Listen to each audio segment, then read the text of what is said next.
Hello YouTube vacuum enthusiasts. So I am really glad to finally be back again making videos. I do apologize for the hiatus, but I've been pretty busy with a summer internship that I've had. So luckily I'm going to be back on the train of making videos and hopefully a lot more shorter type videos like this where I can just do quick measurements of machines.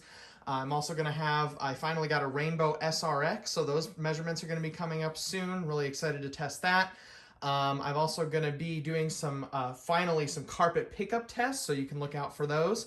But to sort of ease back into things here with this video, I have this Dyson Ball Animal 2, the model UP20, and I actually got this about a week ago. I've been looking for one of these machines for a while because I've had that Dyson Kinetic Big Ball for a while, and tested that one on the airflow box and wasn't too impressed. It was about 55 CFM or so, which is actually under what I've seen even some DC65s testing at, so not too impressive.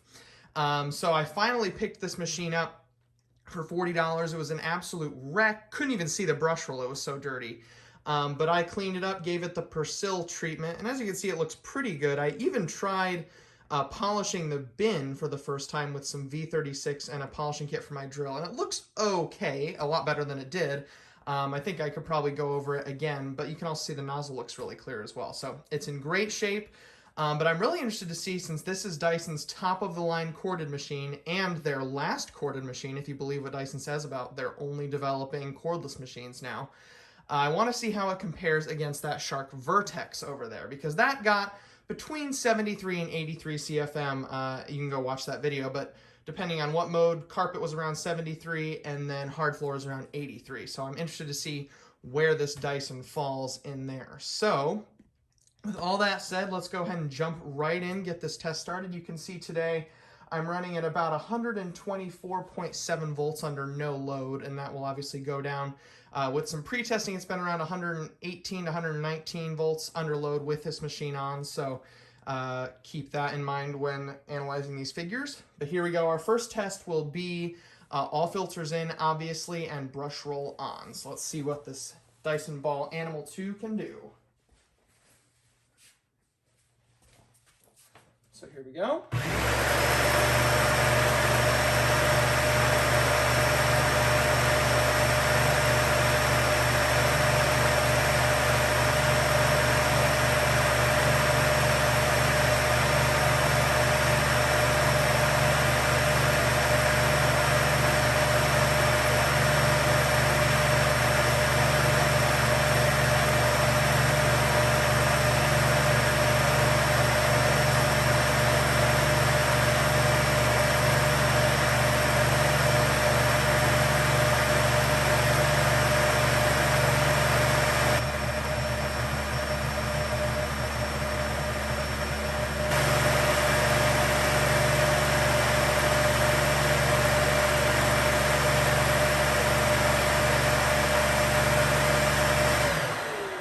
Okay, so 71.75 CFM.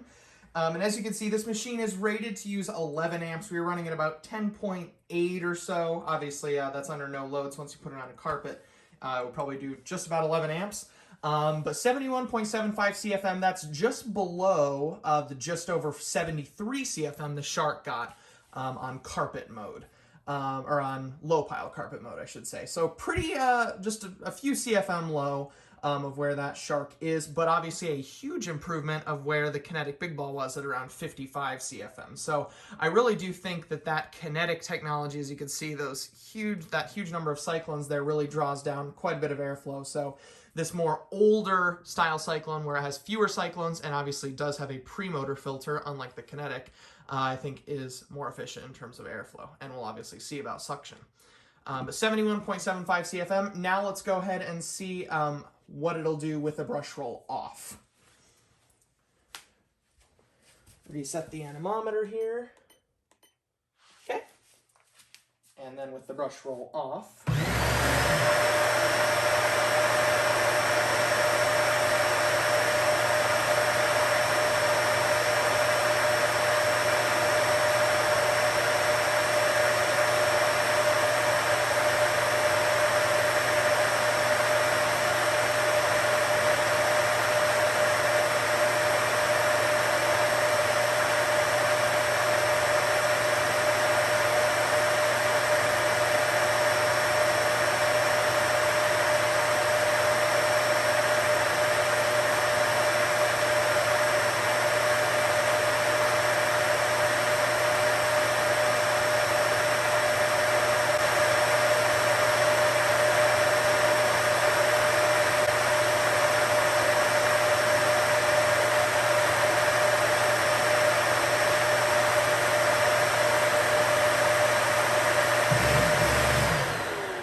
So really not a surprise there since this brush roll is powered with its own motor. 71.68 CFM, that's 0.07 CFM lower than we got last time. So essentially the exact same measurement. The brush roll really doesn't impact the airflow at all. And you can see there I was running at about 118.6 volts under load from that current meter in the top left. So now let's go ahead for our final two airflow measurements. Go ahead and take out both filters, the HEPA filter on the side of the ball there and the pre-motor foam filter that's up there by the cyclones, and see what kind of difference that makes. So this machine was made in 2018, and I did get it, like I said, it was in pretty bad shape, and so I'll show you the HEPA filter because it doesn't look great. So I'm interested to see how much CFM that's actually drawing down. But let's go ahead and take those filters out.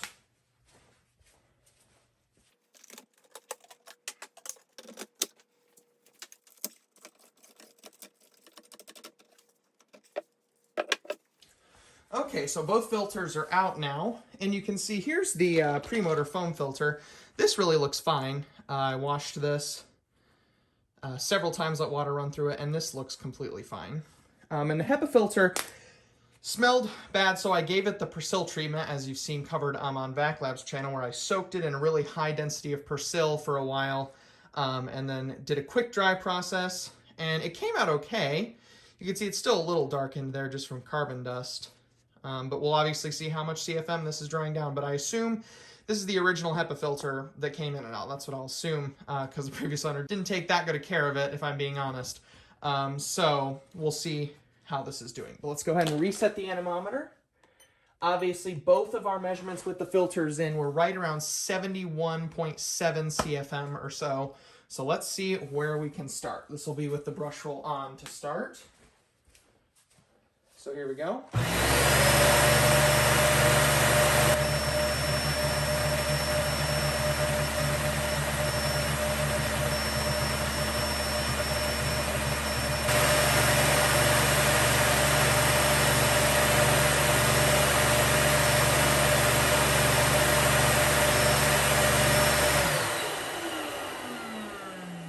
Okay, so 75.43, so that's a little less than a 4 CFM gain, about a 3.7 or so CFM gain, but I will put the actual calculated number up there on the screen as well. So about a 3.7 CFM gain. I really don't think that's too bad for both of these filters, taking that away from the machine. So we'll do one more test with the brush roll off, but like I said, I'm going to assume that it's going to be really similar. This is just from my measurement library. But we will do a particle count test on this filter because I know there are some issues with these machines in terms of sealing there with the body. So we will do a particle count test to see how this filter is performing. But let's do one more airflow test from the nozzle here. Brush roll off and see what we can get.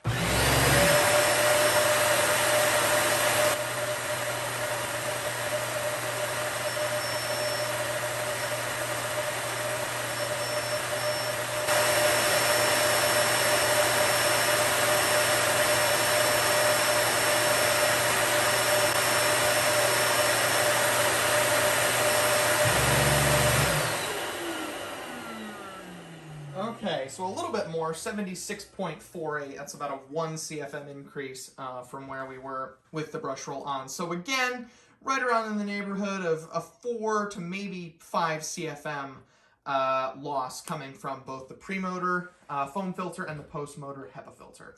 So that's it for our nozzle airflow test. So now let's go ahead and see nozzle suction test. I'm really interested to see, I assume this machine's going to be pretty high, but let's see what it'll pull. Okay, so you guys would not believe all the stuff that's happened since I've tried to do the nozzle suction test. So the first time on camera I went to put this on, the suction was so strong that it actually pulled, here I can show you, the weather stripping I had sealing the back of the nozzle, pulled it right in, and the brush roll just grabbed it and shoot it up. So that was a no-go.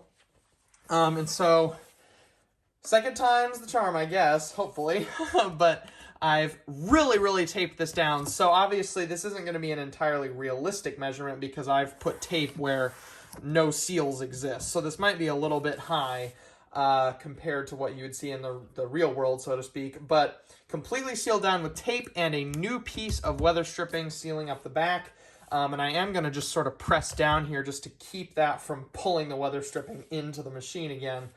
But here we go. Let's see what this can get in terms of suction. I'm really interested to see. And I will flip that footage over so you can see the suction number. But let's see. Obviously, it's going to be pretty high. We'll see if it could be the highest for an upright. The highest I've ever measured from the nozzle actually was my Dyson V15, if you remember from that video. That got right around 80 inches of lift from the nozzle, which was insane. So let's see if this machine can match or even exceed that. But here we go.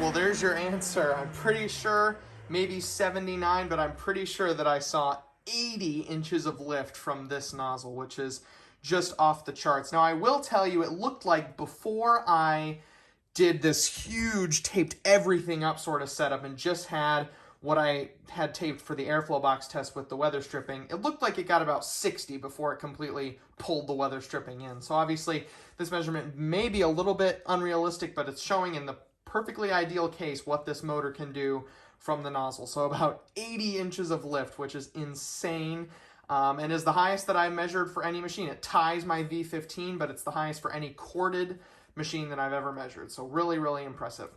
Now let's go ahead. We're going to do some quick measurements from the hose, then a Brushroll Speed test, and then finally the particle counter test. Okay, so here we are set up for airflow from the hose, and before we run the test, I just want to say a huge thank you to Blackheart on YouTube for showing me how to construct this adapter out of a funnel, trimming it down. So now I have a much more clean setup to adapt my anemometer vane there for the GM8901 to the standard size for vacuum hoses. So I really appreciate it, Blackheart. I'll link his channel below, but now this looks a lot better, and I'm getting some marginally better results as well from both the paper cone and the Kirby adapters that I've tried. So huge shout out to him. But here we go. Let's try airflow from the wand. The end of the hose. Oh, let me turn the anemometer back on there. And away we go.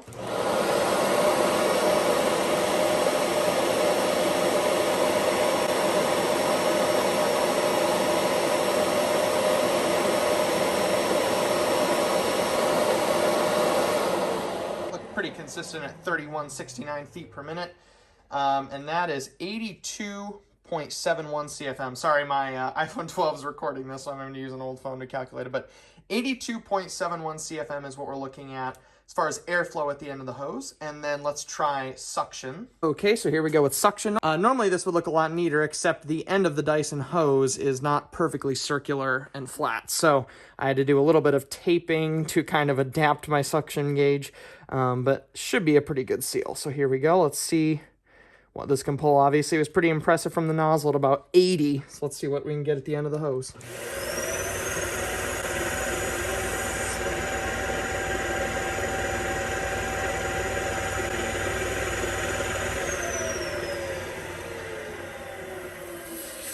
Okay, so it's difficult to tell because it was moving around so much, especially when you get up near the upper echelon of suctions, but it looks like about 116 inches of lift in terms of the peak that we were seeing at the end of the hose, which is hugely impressive. So for one more measurement before we do our Brushroll Speed test, I just want to see what we can get from the raw motor. So right at the motor inlet, let's see what we can get in terms of suction. Let's go ahead. This should be pretty impressive, but raw motor suction.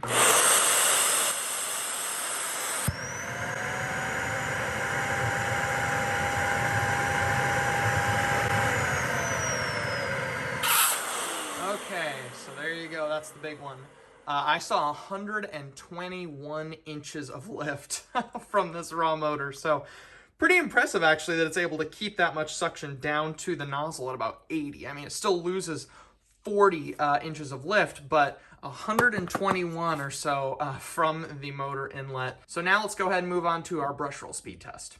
Okay, so the ball animal 2 is conveniently fallen over there. So we can do the Brushroll Speed test. What's funny is you can actually see a little bit of dust in there. That is from when it shredded my weather stripping on the back of my airflow box. So that's all that's from. But other than that, this machine is very, very clean. And like I said, has been gone through. So just wanted to explain that. But here we go. There's not any Brushroll speeds for this. It's just on or off. And I did warm this Brushroll motor up just so we're safe to get the max measurement. But here we go. Let's see what it can pull.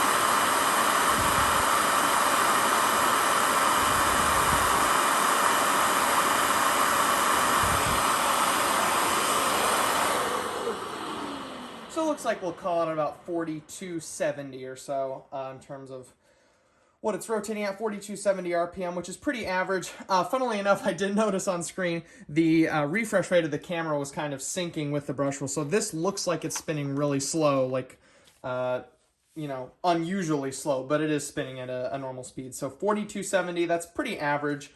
In terms of brush rolls across uprights, but 4270 RPM. So for our final test on this machine, let's use my particle counter and see how that HEPA filter is performing. Okay, so we got my HT9600 particle counter set up here, right up to the HEPA filter. You can see, just from me using this machine and testing it, it is pretty hot there, about 96 degrees Fahrenheit, which is kind of interesting.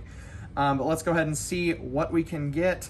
It's right up to a point in the HEPA filter where there is exhaust, so it's not just kind of a point that's not doing anything. So let's see how this HEPA filter is performing. Reminder, this filter could be about 3 years old since this machine is from April of 2018. So we'll see how it performs, and I did wash this with Persil and then do the quick dry process. So I'm really interested to see if that impacts its performance. But here we go. Let's turn the machine on and see what readings we can get.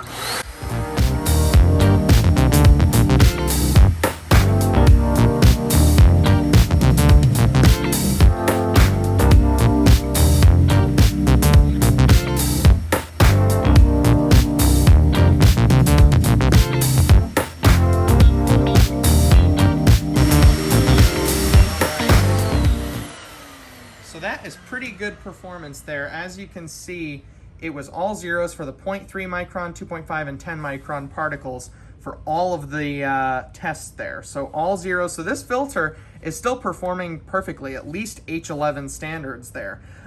So it seems like, from my experience, as long as you clean the seal in here that seals with the HEPA filter, that was dirty when I got it. So I cleaned it with alcohol and then took Armor All to really, really clean that rubber and make it shine and really get a good seal there. Seems like if you do that, you're completely fine. This filter, even though it may be 3 years old, is getting perfect zeros on the particle count. So now that we've taken all these really interesting measurements, let's do a quick overview of all the measurements we've taken from this Ball Animal 2. So looking at the results from the Ball Animal 2, you can see some pretty interesting things. The airflow is pretty consistent. The filters in measurements with the Brushroll on was about 71.75 CFM, and with it off was about 71.68 CFM, so really no change. The Brushroll having its own motor doesn't seem to influence the airflow at all. And then obviously with the filters out, 75.43 for the Brushroll on, 76.48 for it off. So again, that really tells me that there's no change by turning the Brushroll on, which is definitely good to see. This Dyson, though, does have a very large nozzle opening of about 35.4 square inches. So as a result of that, even though the CFM, especially for a bagless machine, is pretty respectable, the CFM density is very low. It's right around a 2 or so. Even with the Brushroll off and all filters out, it only gets up to a 2.16, as you can see there. So this machine, you would think, would be pretty easy to push on pretty high pile carpet because the CFM density is so low.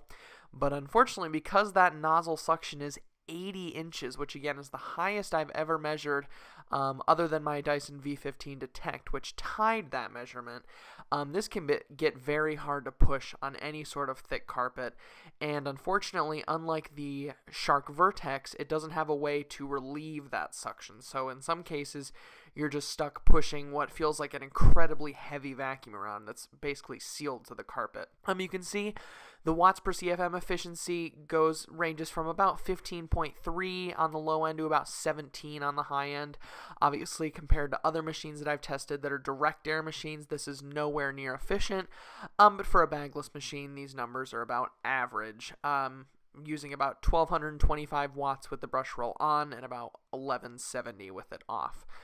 Moving on down to the bottom, obviously we already talked about the nozzle suction, but the hose suction and motor suction, 116, 121 inches respectively, really impressive numbers. The highest that I've ever measured on any machine from the hose, so really impressive, and that does mean that it's difficult to push on carpet. The Brushroll Speed of 4270, actually, that's pretty impressive. I went back through my measurement library, and the Shark Vertex only got just over 3,000 RPM on its full speed carpet mode, so that's pretty interesting. And in my experience, especially with this redesigned Ball Animal 2 head, this machine does really well at getting sand out of carpets.